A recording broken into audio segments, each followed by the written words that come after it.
खबर जुड़ी है हरियाणा बीजेपी से। हरियाणा बीजेपी से जुड़ी बड़ी खबर है। हरियाणा में बीजेपी का संगठनात्मक स्तर पर बदलाव बढ़ा है। डॉक्टर अर्चना गुप्ता को बीजेपी प्रदेश अध्यक्ष नियुक्त किया गया है। संगठन को मजबूत करने के लिए पार्टी ने अहम निर्णय लिया।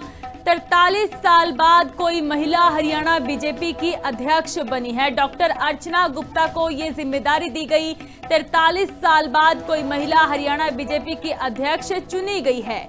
इससे पहले मोहन लाल भड़ोली प्रदेशाध्यक्ष थे। भारतीय जनता पार्टी ने डॉक्टर अर्चना गुप्ता को प्रदेश अध्यक्ष नियुक्त किया गया है।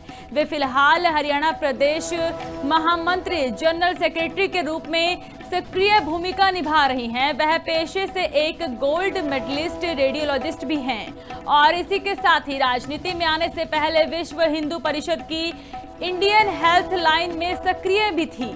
सोनीपत के मोहनलाल भड़ोली को 2 साल से पहले ही हटा दिया गया है। उनकी हटाने की चर्चाएं लंबे समय से चल रही थी, लेकिन डॉक्टर अर्चना गुप्ता का नाम प्रदेश अध्यक्ष के तौर पर घोषित कर बीजेपी ने अपनी परिपाटी को आगे बढ़ाया है। जब मोहनलाल भड़ोली प्रदेश अध्यक्ष बनाए गए, वो भी प्रदेश महामंत्री थे।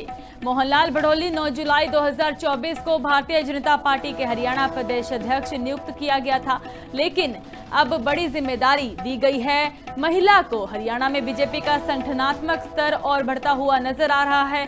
हरियाणा में बीजेपी को नया जो प्रदेश अध्यक्ष मिला है, डॉक्टर अर्चना गुप्ता, महिला को चुना गया है। करीब 43 साल बाद ऐसा हुआ है कि एक महिला को 43 साल बाद कोई महिला हरियाणा बीजेपी की अध्यक्ष बनी है और उन्हें नई जिम्मेदारियां दी गई हैं। हरियाणा में बीजेपी का नया स्तर कह सकते हैं कि बीजेपी की ओर से लगातार मजबूत बनने के लिए महिला को जो चुना गया है, महिलाओं के सशक्तिकरण के लिए बीजेपी की ओर से यह फैसला लिया गया है। हरियाणा बीजेपी से जुड़ी बड़ी खबर हम आपको बता रहे हैं। संगठन को मजबूत करने के लिए पार्टी ने अहम निर्णय लिया है। 2 साल से पहले ही हरियाणा में जो बीजेपी प्रदेशाध्यक्ष थे मोहनलाल भड़ोली, उनको हटा दिया गया है। हालांकि उनकी चर्चाएं पहले भी बनी हुई थी। हरियाणा में बीजेपी का संगठनात्मक स्तर पर बड़ा बदलाव जो आप देख रहे हैं, मोहनलाल भड़ोली को हटाकर महिला को प्रदेश अध्यक्ष बनाया गया। डॉक्टर अर्चना गुप्ता को नई जिम्मेदारी दी गई है। अब वह नई जिम्मेदारी के तौर पर हरियाणा बीजेपी प्रदेश अध्यक्ष के तौर पर अपनी जिम्मेदारियां निभाएंगी।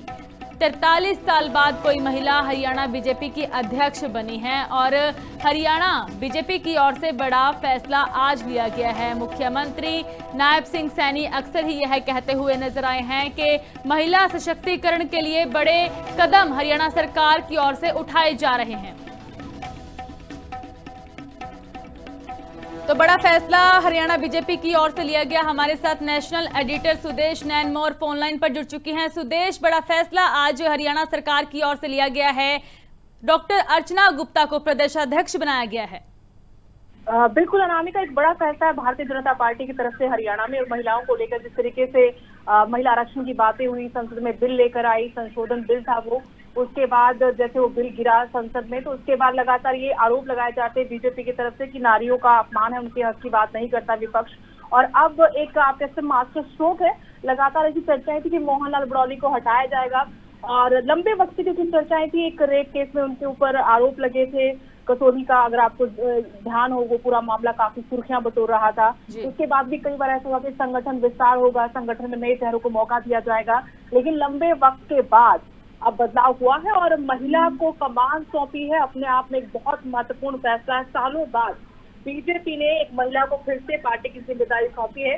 इससे पहले कमला गुप्ता पहली महिला प्रदेश अध्यक्ष बनी थी और आप कह सकते हैं कि करीब 4 दशक के बाद कोई महिला हरियाणा बीजेपी की अध्यक्ष बनी है, वो है डॉक्टर अर्चना गुप्ता। और डॉक्टर अर्चना गुप्ता के लिए एक बहुत पॉजिटिव बात यह है कि संगठन का लंबा अनुभव अनामिका डॉक्टर अर्चना गुप्ता को है। लगातार जितनी भी कार्यकारिणी की बैठकें होती थी संगठन विस्तार को लेकर, संगठन की मजबूती को लेकर, उनमें सक्रिय भूमिका में हमेशा डॉक्टर अर्चना गुप्ता नजर आई।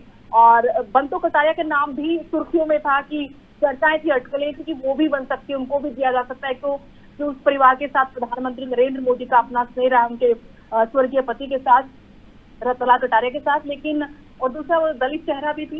लेकिन अब अर्चना गुप्ता को जो कमान दी गई है, एक संदेश ये दिया जा रहा है भारतीय जनता पार्टी की तरफ से कि महिलाओं को सम्मान देने में भारतीय जनता पार्टी विपक्षी दलों से बहुत आगे है।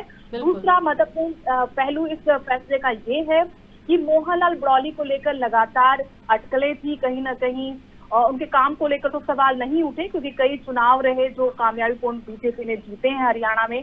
पर जिस तरीके से कसोली रेप कांड में उनका नाम आया था, उससे छवि दागदार जरूर हुई थी। बीजेपी के अंदर से भी उनको हटाने के लिए मौजूदा कैबिनेट ने भी कहा था कि जब तक वो पाक साफ नहीं हो जाते उनको पद छोड़ देना चाहिए। तो पार्टी के अंदर भी उनको लेकर कई तरह की बातें पहले उठती रही। अब आखिरकार जो फैसला भारतीय जनता पार्टी का हुआ है, हरियाणा की कमान एक महिला को सौंपी गई है, डॉक्टर अर्चना गुप्ता। अगर इनके बारे में थोड़ा डिटेल में हम आपको बताएं कि अर्चना गुप्ता पेशे से वैसे डॉक्टर हैं और लंबे वक्त से भारतीय जनता पार्टी से इनका परिवार जुड़ा हुआ है। विश्व हिंदू परिषद में भी वो रही हैं। भाजपा महिला मोर्चा में इनकी एंट्री हुई थी। उसके बाद 2020 में इनकी पहली सियासी तरक्की आप कह सकते हैं कि पानीपत भाजपा की जिला अध्यक्ष इनको नियुक्त किया गया था। 2023 में भी इनको प्रदेश महामंत्री बनाया गया, जो अपने आप एक बड़ा पद है। और आप लगातार देखती होंगी कि जो भी महत्वपूर्ण फैसले लिए गए पार्टी की तरफ से, तो उनमें इनकी सहभागिता हमेशा रही, चाहे चुनाव को लेकर रही हो, रणनीति को लेकर, मैनिफेस्टो को लेकर, तमाम तरीके से इनकी सक्रियता रही। पानीपत से वो दावेदार भी थी कि इस बार विधानसभा का टिकट उनको दिया जाए, लेकिन टिकट नहीं मिला और लंबे इंतजार के बाद उनको बहुत बड़ी पदवी मिली है। महिला के तौर पर वो अब कितना संगठन को मजबूत कर पाएंगी वो देखना होगा, लेकिन संगठन में काम करना उनके लिए कोई नई बात नहीं है। पानीपत में भी जिलाध्यक्ष के तौर पर वो काम कर चुकी हैं। संगठनात्मक कार्यों में लगातार वो जुड़ी रही हैं, चाहे बैठ के वो प्रशिक्षण शिविर लगे हों भारतीय जनता पार्टी के। हम जानते कि 2014 से पहले पार्टी इतनी मजबूत नहीं थी, लेकिन ये ऐसे परिवार से, ऐसे परिवेश में से आती हैं जहाँ लगातार इनके परिवार ने, इन्होंने खुद संगठन के तौर पर काम किया है। तो भारतीय जनता पार्टी की डॉक्टर अर्चना गुप्ता को अध्यक्ष बनाना अपने आप एक बड़ा फैसला है। विरोधियों के सामने भी चुनौती है, क्योंकि हमने 2024 के विधानसभा चुनाव में देखा था कुमारी सैलजा के नाम को लेकर अटकलें लगाई गई। बीजेपी ने भी कहा कि दलित विरोधी है, महिला विरोधी है कांग्रेस, तो महिलाओं की अगर इतनी हितैषी है तो कुमारी सैलजा को चेहरा घोषित कर देना चाहिए मुख्यमंत्री का। लेकिन वहां पर बीजेपी से चक्रव्यूह में हम कह सकते हैं कि कांग्रेस फंसी थी, उसका नुकसान हुआ। चुनाव में जीत हार गई थी। अब बीजेपी उस चीज को भुना रही है। एक तो महिला आरक्षण संशोधन जो बिल था, उसके माध्यम से एक संदेश देने की कोशिश की थी, चाहे अभी 5 राज्यों के जो विधानसभा चुनाव हुए हैं वहां पर, और अब यहाँ पर रेखा गुप्ता के बाद दिल्ली में सीएम पद देने के बाद यहाँ पर वैश्य समाज से आती है। एक और वैश्य समाज से महिला को एक बड़ा पद दिया है भारतीय जनता पार्टी ने। अनामिका, बिल्कुल सुदेश, जैसे कि बात की जाए महिला सशक्तिकरण का, मुख्यमंत्री नायब सिंह सैनी अक्सर ही संदेश देते हुए नजर आए हैं, नारा देते हुए नजर आए कि महिला सशक्तिकरण को बढ़ावा दिया जाएगा। लेकिन मुख्यमंत्री नायब सिंह सैनी यह भी जिक्र करते हुए नजर आए हैं कि पार्टी पर किसी तरह के आरोप प्रत्यारोप न लगे। जैसे कि आपने बताया मोहनलाल ब्रौली पर कई आरोप लगाए गए हैं, तो कह सकते हैं कि यह इन सभी चीजों को देखकर भी फैसला लिया गया है हरियाणा सरकार की ओर से, ताकि पार्टी पर कोई आरोप प्रत्यारोप न लगाए जाए विपक्ष की ओर से। अब बिल्कुल एक साफ छवि को लेकर हमेशा भारतीय जनता पार्टी का रहता है कि कोई दागदार छवि का नेता किसी पद पर ना हो। और क्योंकि मैंने आपको बताया नामिका कि सबसे पहले जब ये कसोली रेप केस वाला मामला था, गैंग रेप था, इसमें एक और नाम सामने आया था रॉकी मित्तल का। इन दोनों पर ही एक महिला ने आरोप लगाए थे। हालांकि मामला अदालत में जाने के बाद अब रफा दफा हो गया है, वहां पर क्लीन चिट मिल चुकी है मोहनलाल ब्रौली को। लेकिन क्योंकि बहुत गंभीर आरोप थे तो एक बड़ा मामला भी था। और ये मामला अगर आपको ध्यान होगा उस वक्त आया जब दिल्ली में विधानसभा चुनाव थे, चुनावी सरगर्मियां तेज थी, चुनाव प्रचार कर रहे थे। वहां पर भी हरियाणा से मुख्य चेहरे मुख्यमंत्री नायब सिंह सैनी थे, जो चुनाव प्रचार वहां दिल्ली में कर रहे थे। जैसा कि आज हम पंजाब में देखते हैं उनकी सक्रियता, उसी तरीके से वो दिल्ली विधानसभा चुनाव में पूरी तरह से एक्टिव थे। तब हरियाणा साफ लगते राज्य में अगर पार्टी के अध्यक्ष पर ऐसे संगीन आरोप लगते हैं, हालांकि आरोप है वो बाद में तय होते हैं, लेकिन आरोप भी अगर महिला इस तरह के लगाती है तो काफी गंभीर ये मामला अपने आप में हो जाता है। उसके बाद आपकी पार्टी के अंदर से वरिष्ठतम जो विधायक है, आपके कैबिनेट में सबसे वरिष्ठ हैं, अनिल विज ने तो साफ तौर पर कहा था कि बहुत गंभीर आरोप है, एक महिला ने ये आरोप लगाया है, पद छोड़ देना चाहिए। मोहनलाल ब्रौली को नैतिकता के आधार पर पद छोड़ देना चाहिए।